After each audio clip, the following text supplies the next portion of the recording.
Remue ménage. Remue ménage.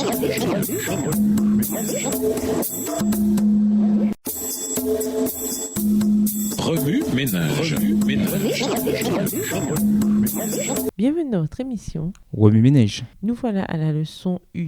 Dieu le dispensateur qui soutient. Lisons Hébreux 1, les versets 1 à 4. Hébreux 1, les versets 1 à 4. Après avoir autrefois à plusieurs reprises et de plusieurs manières parlé à nos pères par les prophètes, Dieu, dans ces derniers temps, nous a parlé par le Fils qu'il a établi héritier de toutes choses, par lequel il a aussi créé le monde, et qui, étant le reflet de sa gloire et l'empreinte de sa personne, et soutenant toutes choses par sa parole puissante, a fait la purification des péchés et s'est assis à la droite de la majesté divine dans les lieux très hauts, devenu d'autant supérieur aux anges qu'il a hérité d'un nom plus excellent que le leur. Introduire, restaurer l'harmonie. Quiconque a déjà pris l'initiative de mettre de l'ordre dans son armoire de vêtements sait que ce processus peut générer encore plus de désordre. On peut choisir de tout enlever avant de commencer à la réorganiser entièrement. Mais si quelqu'un voit ça, il dira que c'est le fouillis, que c'est chaotique. Le chaos, dans sa simple définition, c'est l'absence d'ordre. Mais alors, qu'est-ce que l'ordre ? Dans Genèse 1, nous comprenons que l'ordre suppose un arrangement selon des critères, des modèles ou des règles préétablies en vue d'un résultat harmonieux, avantageux même. L'ordre, c'est comme une armoire impeccable.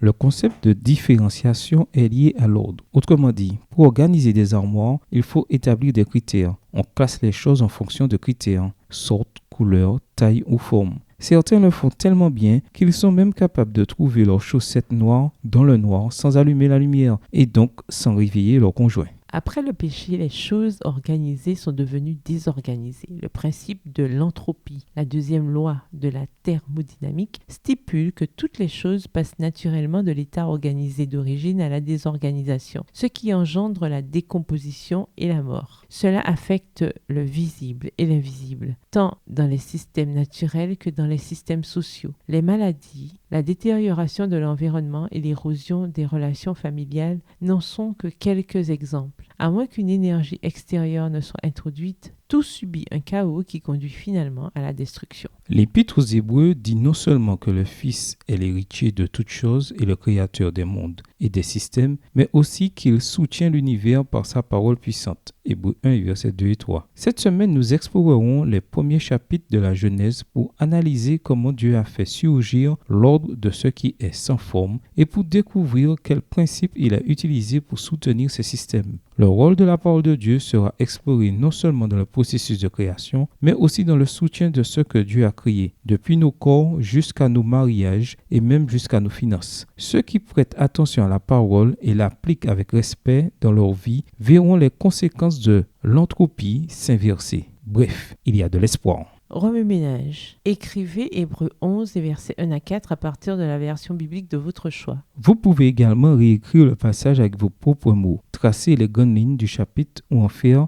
une carte heuristique. Au revoir. Et à demain si Dieu veut. Remue ménage. Remue ménage.